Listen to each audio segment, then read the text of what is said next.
चर्चा करते हैं अपने। तो ये जो मक्का और मदीना है, ये हम सब जानते हैं कि इनका पुराना नाम मख और मेदिनी था।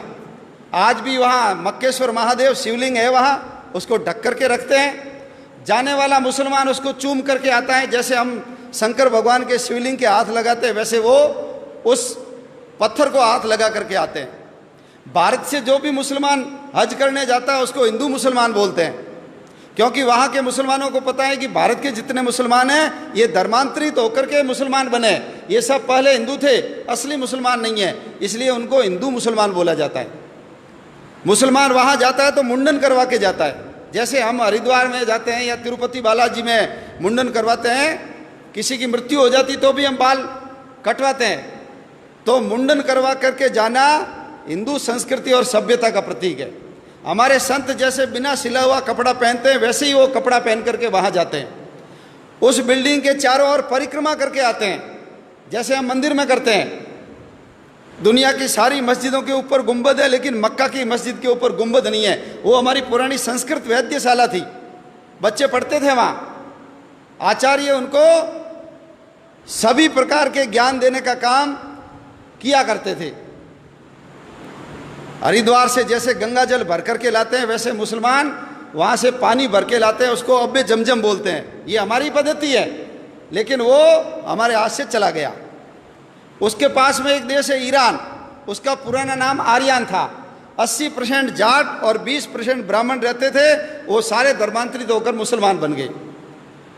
एक देश है अरबस्तान, पुराना नाम है अरवनस्तान।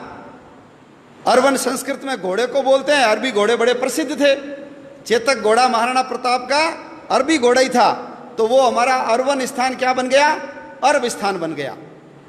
अफगानिस्तान 1876 के अंदर बफर स्टेट के रूप में हमसे अलग किया और आज़ादी के आंदोलन से अंग्रेजों ने उसको काट दिया। 6.5 लाख वर्ग किलोमीटर की जमीन है वो। गांधारी वहीं की थी, दुर्योधन की माँ आंखों पे पट्टी बांधी, पति अंधे, मैं भी नहीं देखूंगी।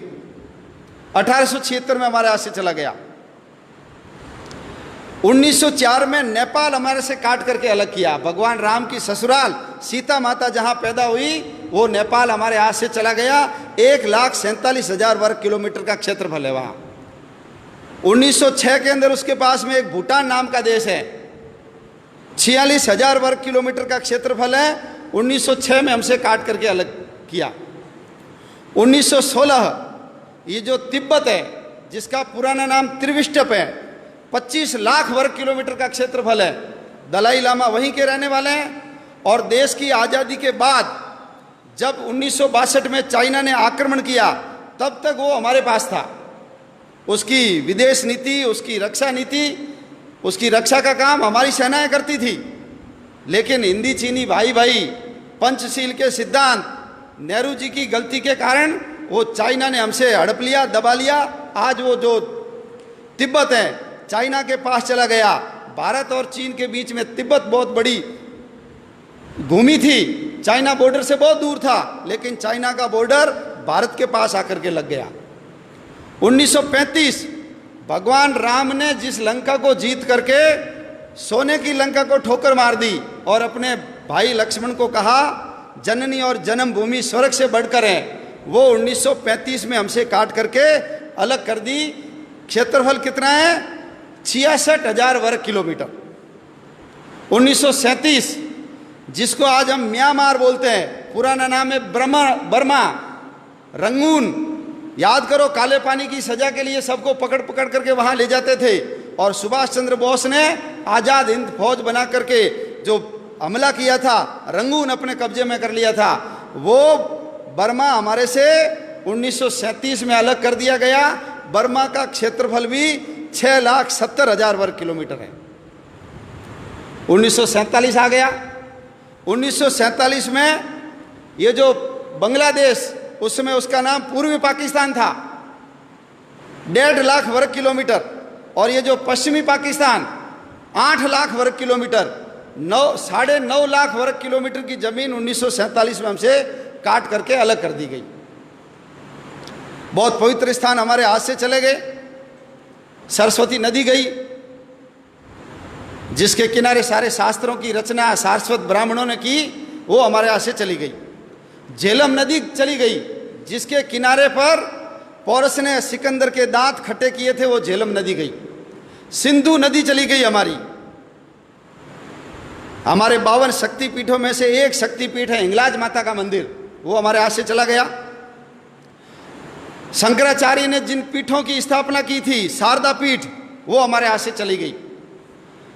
जहां यक्ष और युधिष्ठिर के संवाद हुए थे, वो कटासराज, वो भी हमारे हाथ से चला गया। नानक देव जी जहां जन्मे, नानक देव जी जिसने बाबर को जाबर कहा और बाबर को बोला ये पाप की बारात है, इतने अत्याचार किए थे बाबर ने, मस्जिद को घुमा दिया, ऐसे नानक देव जी का ननकाना साहब हमारे हाथ से चला गया। पंजा साहब, जहां वली कंधारी ने उनके ऊपर बहुत बड़ी चट्टान लुढ़काई थी, हाथ लगा करके रोका, आज भी उसके ऊपर पंजे का निशान है, हमारे हाथ से चला गया। हमारा शालीवाहन कोट, जिसको आज हम सियालकोट बोलते हैं, वीर हकीकत राय को जहां फांसी पे लटकाया, हमारे हाथ से चला गया वो। तक्षशिला का विश्वविद्यालय, चाणक्य जैसे शिक्षक और चंद्रगुप्त जैसे शिष्य जहां पढ़ते थे, वो हमारे हाथ से चला गया। हड़प्पा और मोहनजोदड़ो, सबसे पुरानी सभ्यता के अवशेष जहां पर है, वो हमारे हाथ से चला गया। हरि सिंह नलवा, बच्चे रोते थे तो माँ कहती थी चुप हो जा नहीं तो हरिया आ जाएगा। हरि सिंह नलवा ने पठानों को पीट पीट करके ये सलवार पहना दी, मुसलमानों को महिलाओं की ड्रेस पहनने के लिए मजबूर कर दिया। ऐसे हरि सिंह नलवा का जन्म स्थान हमारे हाथ से चला गया। महाराजा रणजीत सिंह की समाधि लाहौर में, लाहौर वही लाहौर है जहाँ जिसको भगवान श्री राम के बेटे लव ने बसाया। पुराना नाम लवपुर था, अभी उसका नाम लाहौर हो गया। कुश ने जिस कुशपुर को बसाया था, उसका नाम वर्तमान में कुसूर है, वो भी हमारे हाथ से चला गया। कश्मीर हमारे हाथ से चला गया। 2,22,000 में से 1,21,000 वर्ग किलोमीटर की जमीन पाकिस्तान ने ले ली, कश्मीर हमारे हाथ से चला गया। 1962 में चीन ने जब आक्रमण किया तो 35,500 वर्ग किलोमीटर की जमीन चीन ने दबा ली। और 1990 में 3 बीघा जमीन तो हमने पाकिस्तान को दान में कर दी।